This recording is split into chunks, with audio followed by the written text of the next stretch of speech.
Hello ನನ್ನ ಕುಟುಂಬದವರೇ, ಹೇಗಿದ್ದಾರೆ ಎಲ್ಲರೂ? ಇವತ್ತು ನಾನು ನಿಮ್ಮ ಜೊತೆ ಶೇರ್ ಮಾಡ್ತಾ ಇದ್ದೀನಿ ಪಾನಿಪುರಿ ರೆಸಿಪಿ. ಎಲ್ಲರ ಫೇವ್ರೆಟ್ ಅಲ್ವಾ? ಪಾನಿಪುರಿ ಕಾಂಪಿಟೇಷನ್ ಇಟ್ಟಿದ್ವಿ. ಆವಾಗ ಪಾನಿಪುರಿಯನ್ನು ನಾವು ಯಾವ ರೀತಿ ಪ್ರಿಪೇರ್ ಮಾಡಿದ್ವಿ ಅದನ್ನು ನಾನು ಈ ರೆಸಿಪಿಯಲ್ಲಿ ಅಂದರೆ ರೆಸಿಪಿ ಚಾನಲಲ್ಲಿ ನಿಮ್ಮ ಜೊತೆ ಶೇರ್ ಮಾಡ್ತೀನಿ. ಹಾಗೂ ಬಿಹೈಂಡ್ ದ ಸೀನ್ ಏನೆಲ್ಲ ಆಗಿತ್ತು ಅಂತ ಹೇಳಿ ನನ್ನ ವ್ಲಾಗಲ್ಲಿ ನಾನು ಹಾಕ್ತೀನಿ. ಹಾಗಾಗಿ ಯಾರಾದರೂ ಮಧ್ಯಮ ಕುಟುಂಬ ವ್ಲಾಗ್ ಚಾನಲ್ ನೋಡಲಿಲ್ಲ ಅಂತ ಆದರೆ ನನ್ನ ಚಾನಲನ್ನು ಒಮ್ಮೆ ನೀವು ನೋಡ್ಬೋದು. ಓಕೆ, ಇಲ್ಲಿ ಎಲ್ಲವನ್ನು ಫಸ್ಟಿಗೆ ರೆಡಿ ಮಾಡಿ ಇಡ್ತಾ ಇದ್ವಿ. ನೀರುಳ್ಳಿ ಇರಲಿ, ಬೇಯಿಸಿದ ಆಲೂಗೆಡ್ಡೆ ಇರಲಿ ಹಾಗೂ ಹುಳಿ. ಫಸ್ಟಿಗೆ ಪಾನಿಪುರಿದ್ದು ಪಾನಿ ಮಾಡೋಣ. ಹಾಗಾಗಿ ಹಸಿಮೆಣಸಿನ್ಕಾಯಿ ಹಾಕಿದ್ದೀನಿ, ಸಣ್ಣ ತುಂಡು ಶುಂಠಿ ಹಾಗೂ ತುಂಬ ಕೊತ್ತಂಬರಿ ಸೊಪ್ಪು, ಬೇಕಿದ್ರೆ ಸ್ವಲ್ಪ ಪುದೀನ ಕೂಡ ಆ್ಯಡ್ ಮಾಡಿ. ಹಾಗೂ ಇದನ್ನು ಗ್ರೈಂಡ್ ಮಾಡಿ ನೈಸಾಗಿ ಗ್ರೈಂಡ್ ಮಾಡಿ ಪಕ್ಕಕ್ಕೆ ಇಟ್ಕೊಳ್ಳೋಣ. ಇನ್ನೊಂದು ಸೈಡಲ್ಲಿ ನಾನು ಇಮ್ಲಿ ಚಟ್ನಿ ರೆಡಿ ಮಾಡ್ತಾ ಇದ್ದೀನಿ. ಪಾನಿಪುರಿ ಅಂದಮೇಲೆ ಮೀಠಾ ಇಲ್ಲದ್ರೆ ಹೇಗಾಗುತ್ತೆ. ಸ್ವಲ್ಪ ಡೇಟ್ಸ್ ಅಂದರೆ ಖರ್ಜೂರವನ್ನು ತಗೊಂಡಿದ್ದೀನಿ, 1 ಕಪ್ಪಷ್ಟು, ಒಂದು ದೊಡ್ಡ ತುಂಡು ಬೆಲ್ಲ ಹಾಗೂ ನಾವು ನೆನೆ ಹಾಕಿದ್ವಿ ನೋಡಿ ಹುಳಿ, ಅದನ್ನು ಕೂಡ ಇದಕ್ಕೆ ಸೇರಿಸಿ ಸ್ವಲ್ಪ ನೀರನ್ನು ಹಾಕಿ ಇದನ್ನು ಚೆನ್ನಾಗಿ ಸಾಫ್ಟ್ ಆಗಲು ಬಿಡೋಣ. ಗ್ಯಾಸನ್ನು ಆನ್ ಮಾಡಿ ಇದನ್ನು ಹಾಗೆಯೇ ಕುದಿಯಲು ಬಿಡೋಣ. ಓಕೆ ನೋಡಿ, ಇಲ್ಲಿ ಗ್ರೈಂಡ್ ಮಾಡಿ ರೆಡಿಯಾಗಿದೆ. ಇದು ರೆಡಿಯಾದ ತಕ್ಷಣ ನಾವು ಇದನ್ನು ನೀರಿಗೆ ಹಾಕಬೇಕು. ಇಲ್ಲಿ ನಾನು ಕೋಲ್ಡ್ ವಾಟರ್ ತೊಗೊಂಡಿದ್ದೀನಿ. ನಾರ್ಮಲ್ ಬಿಸಿಯಾಗಿ ಕೋಲ್ಡ್ ಆದ ಯಾವುದಾದ್ರೂ ನೀರು ನೀವಿಲ್ಲಿ ತೊಗೊಳ್ಬೋದು. ಇದಕ್ಕೆ ಇವಾಗ ಸೇರಿಸೋಣ ಅರ್ಧ ಕಪ್ಪಷ್ಟು ಪಾನಿಪುರಿ ಮಸಾಲ. ಇದನ್ನು ಮನೆಯಲ್ಲಿ ಕೂಡ ನೀವು ರೆಡಿ ಮಾಡ್ಬೋದು. ಯಾವ ರೀತಿ ರೆಡಿ ಮಾಡೋದು ಅಂತ ಹೇಳಿ ಆಲ್ರೆಡಿ ನಾನು ವಿಡಿಯೋ ಹಾಕಿದ್ದೀನಿ, ಅದರ ಲಿಂಕ್ ಡಿಸ್ಕ್ರಿಪ್ಷನಲ್ಲಿ ಇರುತ್ತೆ, ನೀವು ಅಲ್ಲಿಂದ ನೋಡ್ಬೋದು. ಅಥವಾ ನಿಮಗೆ ಮಾರ್ಕೆಟಲ್ಲಿ ಕೂಡ ಈಸಿಯಾಗಿ ಮಸಾಲ ಪೌಡರ್ ಸಿಗುತ್ತೆ. 1/4 ಕಪ್ಪಷ್ಟು ಇಲ್ಲಿ ಚಾಟ್ ಮಸಾಲ ಹಾಕಿದ್ದೀನಿ ಹಾಗೂ 1/4 ಕಪ್ಪಷ್ಟು ಇಲ್ಲಿ ಜಲ್ಜೀರಾ ಪೌಡರ್ ಅಂತ ಸಿಗುತ್ತೆ ನೋಡಿ, ಅದನ್ನು ಹಾಕಿದ್ದೀನಿ. ಚೆನ್ನಾಗಾಗುತ್ತೆ ಇದನ್ನೆಲ್ಲ ನೀವು ಹಾಕಿದ್ರೆ. ಇಲ್ಲಿ ಸ್ವಲ್ಪ ಜೀರಿಗೆ ಪೌಡರ್ ಕೂಡ ಇಲ್ಲಿ ಆ್ಯಡ್ ಮಾಡ್ತಾ ಇದ್ದೀನಿ ಹಾಗೂ ಸ್ವಲ್ಪ ಆಮ್ಚೂರ್ ಪೌಡರ್ ಕೂಡ ನಾನಿಲ್ಲಿ ಹಾಕಿದ್ದೀನಿ. ನೆಕ್ಸ್ಟ್ ಇದಕ್ಕೆ ಹಾಕೋಣ ಬ್ಲ್ಯಾಕ್ ಸಾಲ್ಟು ನಿಮಗೆ ಸಿಗದಿದ್ದರೆ ನಾರ್ಮಲ್ ಸಾಲ್ಟ್ ಕೂಡ ನೀವಿಲ್ಲಿ ಯೂಸ್ ಮಾಡ್ಬೋದು. ಆದರೆ ಬ್ಲ್ಯಾಕ್ ಸಾಲ್ಟ್ ಇದೆ, ಆದರೆ ಅದನ್ನೇ ಆ್ಯಡ್ ಮಾಡಿ, ತುಂಬ ಒಳ್ಳೆ ಫ್ಲೇವರ್ ಬರುತ್ತೆ ಅದರಿಂದ. ಓಕೆ, ಚೆನ್ನಾಗಿ ಮಿಕ್ಸ್ ಮಾಡಿ. ಇವಾಗ ಲಾಸ್ಟಿಗೆ ಇದಕ್ಕೆ ಬೇಕು ಲಿಂಬೆ ರಸ. ನಾನು 2 ದೊಡ್ಡ ಸೈಜ್ ಲಿಂಬೆಯನ್ನು ಇಲ್ಲಿ ಆ್ಯಡ್ ಮಾಡಿದ್ದೀನಿ. ಸ್ವಲ್ಪ ಹುಳಿ ಖಾರ ಇದ್ರೆ ತುಂಬ ಚಟ್ಪಟಾಗಿ ತುಂಬ ಚೆನ್ನಾಗಾಗುತ್ತೆ. ಓಕೆ, ಚೆನ್ನಾಗಿ ಇದನ್ನು ಮಿಕ್ಸ್ ಮಾಡೋಣ. ಉಪ್ಪೆಲ್ಲ ಕರೆಕ್ಟಾಗಿದೆಯಾ ನೋಡಿ. ಹಾಗೂ ಇದನ್ನು ಫ್ರಿಜ್ಜಲ್ಲಿ ಇಡಿ, ಕೋಲ್ಡ್ ಇದ್ದರೆ ಸೂಪರ್ ಆಗುತ್ತೆ.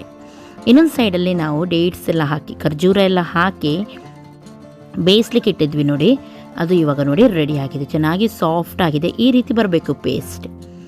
ಇವಾಗ ಇದರ ಗ್ಯಾಸನ್ನು ಆಫ್ ಮಾಡೋಣ. ಹಾಗೂ ಇದಕ್ಕೆ ಸೇರಿಸೋಣ ಸ್ವಲ್ಪ ಚಾಟ್ ಮಸಾಲ ಹಾಕಿದರೆ ಟೇಸ್ಟ್ ಆಗುತ್ತೆ. ಒಂದು ಚಮಚದಷ್ಟು ನೀವು ಇಲ್ಲಿ ಸೇರಿಸಿದರೆ ಆಯಿತು. ಹಾಗೂ ಸ್ವಲ್ಪ ಉಪ್ಪನ್ನು ಕೂಡ ಇದಕ್ಕೆ ಹಾಕೋಣ. ಹಾಗೂ ತಣ್ಣಗಾದ್ಮೇಲೆ ಮಿಕ್ಸಿ ಜಾರಲ್ಲಿ ಹಾಕಿ ಇದನ್ನು ಗ್ರೈಂಡ್ ಮಾಡಿದರೆ ಮುಗೀತು. ಓಕೆ, ಈಗ ಆಲೂಗೆಡ್ಡೆ ಬೇಯಿಸಿದ್ದು ತೊಗೊಂಡಿದ್ವಿ. ನಾವು ತುಂಬ ಜನ ಇರೋದ್ರಿಂದ ಸ್ವಲ್ಪ ಜಾಸ್ತಿ ತೊಗೊಂಡಿದ್ದೀನಿ ನಾನು. ನೀವು ಸ್ವಲ್ಪ ಕಮ್ಮಿ ಬೇಕಿದ್ರೆ ಕಮ್ಮಿ ತೊಗೊಳ್ಬೋದು. ಸ್ಟಫಿಂಗ್ಗೆ ಅಷ್ಟು ಏನು ಬೇಕಂತ ಇಲ್ಲ. ಚೆನ್ನಾಗಿ ಕೈಯಿಂದ ಬೇಕಿದ್ರೂ ನೀವು ಇದನ್ನು ಉಚ್ಚಬಹುದು ಅಥವಾ ಹೀಗೇನೂ ನೀವು ಮ್ಯಾಶ್ ಮಾಡ್ಬೋದು. ನಿಮಗೆ ಯಾವ ರೀತಿ ಈಸಿ ಆಗುತ್ತೆ ನೋಡಿ ಆ ರೀತಿ ನೀವು ಮಾಡಿ. ಓಕೆ, ಫಸ್ಟಿಗೆ ಚೆನ್ನಾಗಿ ಎಲ್ಲ ಆಲೂಗೆಡ್ಡೆಯನ್ನು ನಾವು ಕೆವುಚ್ಚಿ ರೆಡಿ ಮಾಡಿ ಇಟ್ಕೊಳ್ಳೋಣ. ಚೆನ್ನಾಗಿ ಬೇಯಬೇಕು, ಆವಾಗನೇ ಚೆನ್ನಾಗಾಗೋದಿದು. ಸ್ವಲ್ಪ ಅರ್ಧ ಬೇಯಿದ್ರೆ ಅಷ್ಟು ಒಳ್ಳೆಯದಾಗಲ್ಲ. ಓಕೆ, ಇವಾಗ ಇದು ರೆಡಿ ಆಗಿದೆ. ಇದಕ್ಕೆ ಸ್ವಲ್ಪ ನಾವು ಮಸಾಲೆ ಎಲ್ಲ ಹಾಕೋಣ. ಇಲ್ಲಿ ಸ್ವಲ್ಪ ನಾನು ಚಾಟ್ ಮಸಾಲ ಆ್ಯಡ್ ಮಾಡ್ತಾ ಇದ್ದೀನಿ. ಅದರೊಂದಿಗೆ ನಾನು ಇದಕ್ಕೆ ಸ್ವಲ್ಪ ಪಾನಿಪುರಿ ಮಸಾಲ ಕೂಡ ಹಾಕ್ತೀನಿ. ಟೇಸ್ಟ್ ಆಗುತ್ತೆ. ಚಾಟ್ ಮಸಾಲ ಸ್ವಲ್ಪ ಜಾಸ್ತಿನೇ ಹಾಕಿ, ತುಂಬ ಚೆನ್ನಾಗಾಗುತ್ತೆ. ಓಕೆ, ನೀರುಳ್ಳಿ ತುಂಬ ಹಾಕಿದ್ದೀನಿ ಇಲ್ಲಿ ನಾನು. ಕೆಲವರು ಸ್ವಲ್ಪ ಹಾಕ್ತಾರೆ, ನಿಮಗೆ ಯಾವ ರೀತಿ ಇಷ್ಟ ಆ ರೀತಿ ಹಾಕ್ಬೋದು. ರುಚಿಗೆ ತಕ್ಕಷ್ಟು ಉಪ್ಪು ಎಲ್ಲವನ್ನು ಹಾಕಿ ಫಸ್ಟಿಗೆ ಚೆನ್ನಾಗಿ ಇದನ್ನು ಮಿಕ್ಸ್ ಮಾಡೋಣ. ಬೇಕಿದ್ರೆ ನೀವು ಇದಕ್ಕೆ ಹಸಿಮೆಣಸಿನಕಾಯಿ ಕೂಡ ಕಟ್ ಮಾಡಿ ಹಾಕ್ಬೋದು. ಆದರೆ ನಾವು ಪಾನಿ ರೆಡಿ ಮಾಡಿದ್ವಿ, ಅದರಲ್ಲಿ ಹಸಿಮೆಣಸಿನಕಾಯಿ ಫ್ಲೇವರ್ ಎಲ್ಲ ಇದೆ, ಹಾಗಾಗಿ ನಾನಿಲ್ಲಿ ಇದಕ್ಕೆ ಆ್ಯಡ್ ಮಾಡಲಿಲ್ಲ. ತುಂಬ ಖಾರ ಆಗುತ್ತೆ. ಇಲ್ಲದ್ರೆ ಕೊತ್ತಂಬರಿ ಸೊಪ್ಪನ್ನು ಹಾಕಿ ಇದನ್ನು ರೆಡಿ ಮಾಡಿ ಇಟ್ಕೊಳ್ಳಿ. ಎಷ್ಟೇ ಮಾಡಲಿಕ್ಕಿರೋ ಸ್ಟಫಿಂಗ್ ತುಂಬ ಈಸಿ ಮಾಡಲಿಕ್ಕೆ. ಇಲ್ಲಿ ಇದು ರೆಡಿಯಾಗಿದೆ. ಇವಾಗ ನಾನು ಇದಕ್ಕೆ ಸ್ವಲ್ಪ ಚಿಲ್ಲಿ ಪೌಡರ್ ಹಾಕ್ತಾ ಇದ್ದೀನಿ. ಸ್ವಲ್ಪ ಖಾರ ಹುಳಿ ಎಲ್ಲ ಇದ್ದರೆ ನನಗೆ ಇಷ್ಟ. ಕೆಲವರು ಚಿಲ್ಲಿ ಪೌಡ್ರ್ ಹಾಕಲ್ಲ, ನೀವು ಹಾಕಬೇಕಂತ ಏನಿಲ್ಲ, ಸ್ಕಿಪ್ ಮಾಡ್ಬೋದು. ನೈಸಾಗಿ ಗ್ರೈಂಡ್ ಮಾಡಿದ್ದೀನಿ. ಇವಾಗ ಬೇಕಾಗುವಷ್ಟು ನೀರನ್ನು ಸೇರಿಸಿ ಇದನ್ನು ರೆಡಿ ಮಾಡೋಣ. ತುಂಬ ದಪ್ಪವಾಗಿ ಇಡಬೇಡಿ, ಹಾಗಂತ ತುಂಬ ತೆಳುನೂ ಅಲ್ಲ, ಸ್ವಲ್ಪ ಹದ ಇರಲಿ, ಚೆನ್ನಾಗಾಗುತ್ತೆ. ಇದನ್ನು ಕೂಡ ನೀವು ಬೇಕಿದ್ರೆ ಫ್ರಿಜ್ಜಲ್ಲಿ ಇಡ್ಬೋದು, ಕೋಲ್ಡ್ ಇದ್ದರೆ ಚೆನ್ನಾಗಾಗುತ್ತೆ. ಓಕೆ, ರೆಡಿಯಾಗಿದೆ. ಇವಾಗ ನೋಡ್ಬೋದು, ಇಷ್ಟು ಇದ್ದರೆ ಸಾಕು. ಇದು ಇಲ್ಲಿ ನಾನು ರೆಡಿಮೇಡ್ ಪಾನಿಪೂರಿಯನ್ನು ತೊಗೊಂಡಿದ್ದೀನಿ. ನೀವು ಬೇಕಿದ್ದರೆ ಪಾನಿಪುರಿ ಮನೆಯಲ್ಲಿ ಹೇಗೆ ಮಾಡೋದಂತ ನನ್ನ ರೆಸಿಪಿ ಚಾನಲಲ್ಲಿ ನಾನು ಆಲ್ರೆಡಿ ಹಾಕಿದ್ದೀನಿ. ಅದರ ಲಿಂಕನ್ನು ನಾನು ಹಾಕ್ತೀನಿ, ನೀವು ಅಲ್ಲಿಂದ ತೊಗೊಳ್ಬೋದು. ಈಸಿಯಾಗಿ ಮಾರ್ಕೆಟಲ್ಲಿ ನೋಡಿ ಈ ರೀತಿ ಪಾನಿಪುರಿ ರೆಡಿಮೇಡ್ ಸಿಗುತ್ತೆ. ಅದನ್ನು ಬೇಗನೆ ನಾವು ಫ್ರೈ ಮಾಡ್ಬೋದು. ತುಂಬ ಚೆನ್ನಾಗಿ ಉಬ್ಬಿಕೊಂಡು ಕೂಡ ಬರುತ್ತೆ. ಎಣ್ಣೆ ಚೆನ್ನಾಗಿ ಬಿಸಿ ಆದಮೇಲೆ ಒಂದೊಂದನ್ನೇ ಹಾಕಿ ಅದರ ಮೇಲೆ ಸ್ವಲ್ಪ ಎಣ್ಣೆಯನ್ನು ಹಾಕಿ ಈ ರೀತಿ ಪೂರಿ ಎಲ್ಲ ನಾವು ಯಾವ ರೀತಿ ಫ್ರೈ ಮಾಡ್ತೀವಿ ನೋಡಿ ಅದೇ ರೀತಿ ಫ್ರೈ ಮಾಡಿದರೆ ಆಯಿತು. ಒಂದು ಸ್ವಲ್ಪ ಉಬ್ಬಿ ಬರುವಾಗ ಇನ್ನೊಂದನ್ನು ಹಾಕ್ತಾನೆ ಹೋದರೆ ಆಯಿತು. ನೀವು ತುಂಬ ಚೆನ್ನಾಗಿ ಬರುತ್ತೆ. ಬೇರೆ ಕಂಪನಿದು ಸಿಗುತ್ತೆ. ನಿಮಗೆ ಯಾವುದು ನಿಮ್ಮ ಹತ್ತಿರ ಮಾರ್ಕೆಟಲ್ಲೆಲ್ಲ ಯಾವ ಸಿಗುತ್ತೆ ನೋಡಿ ಅದನ್ನು ನೀವು ತಂದರೆ ಆಯಿತು. ಹೋಲ್ಸೇಲ್ ರೇಟಲ್ಲೆಲ್ಲ ತೊಗೊಂಡು ಬಂದರೆ ತುಂಬ ಕಮ್ಮಿ ಉಂಟು ಇದಕ್ಕೆ. ಓಕೆ, ನೋಡಿದ್ರಲ್ಲ, ಒಂದು ಉಬ್ಬಿ ಬರುವಾಗ ಇನ್ನೊಂದು ಹಾಕ್ತಾ ಅದರ ಮೇಲೆ ಸ್ವಲ್ಪ ಆಯಿಲನ್ನು ಹಾಕಿ ಈ ರೀತಿ ಮಾಡ್ತಾನೆ ಇರಿ. ಒಬ್ಬರು ಹಾಕ್ತಾ ಒಬ್ಬರು ಫ್ರೈ ಮಾಡ್ತಾ ಒಬ್ಬರು ತೆಗಿತಾ ಈ ರೀತಿ ಮಾಡ್ತಾ ಇದ್ದರೆ ಬೇಗನೂ ಆಗುತ್ತೆ ನೋಡಿ. ಹೀಗೆ ತುಂಬ ಚೆನ್ನಾಗಿ ಬರುತ್ತೆ, ಉಬ್ಬಿಕೊಂಡು ನೋಡ್ಬೋದು. ಚೆನ್ನಾಗಿ ಎರಡು ಸೈಡ್ ಕೂಡ ಮಾತ್ರ ಒಳ್ಳೆ ಕೆಂಪಾಗುವವರೆಗೆ ಕಲರ್ ಬರುವಾಗ ಫ್ರೈ ಮಾಡಿ. ಅರ್ಧಂಬರ್ಧ ಫ್ರೈ ಮಾಡಿದರೆ ನೀವು ಹೊರಗಡೆ ತೆಗಿತೀರಿ ನೋಡಿ, ಆಮೇಲೆ ಅದು ಸ್ವಲ್ಪ ಹೊತ್ತಲ್ಲಿ ಸಾಫ್ಟ್ ಆಗುತ್ತೆ. ನೆನಪಿಡಿ, ನಾವು ನಾರ್ಮಲ್ ಆಗಿ ಕೂಡ ಮನೆಯಲ್ಲಿ ಲಟ್ಟಿಸಿ ನಾವು ಮಾಡಿದರೂ ಹಾಗೆಯೇ ಚೆನ್ನಾಗಿ ಕೆಂಪಾಗುವವರೆಗೂ ಫ್ರೈ ಮಾಡಬೇಕು. ಕೆಲವರು ಏನು ಮಾಡ್ತಾರೆ, ಸ್ವಲ್ಪ ಬಿಳಿ ಫ್ರೈ ಮಾಡಿ ತೆಗಿತಾರೆ, ಆಮೇಲೆ ಸ್ವಲ್ಪ ಹೊತ್ತಲ್ಲಿ ಅದು ಸಾಫ್ಟಾಗಿ ಹೋಗುತ್ತೆ.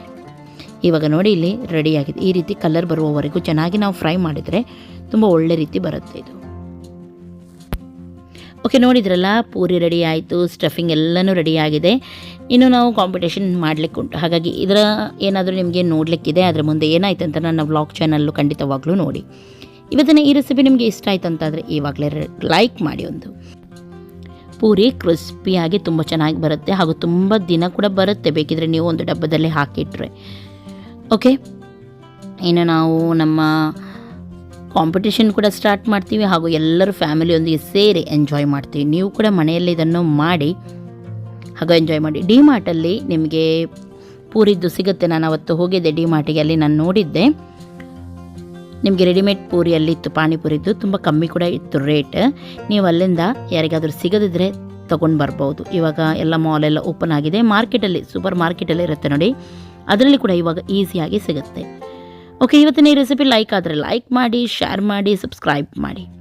ನೋಡಿ, ನಾವೆಲ್ಲರೂ ಎಂಜಾಯ್ ಮಾಡ್ತಾ ಇದ್ದೀವಿ.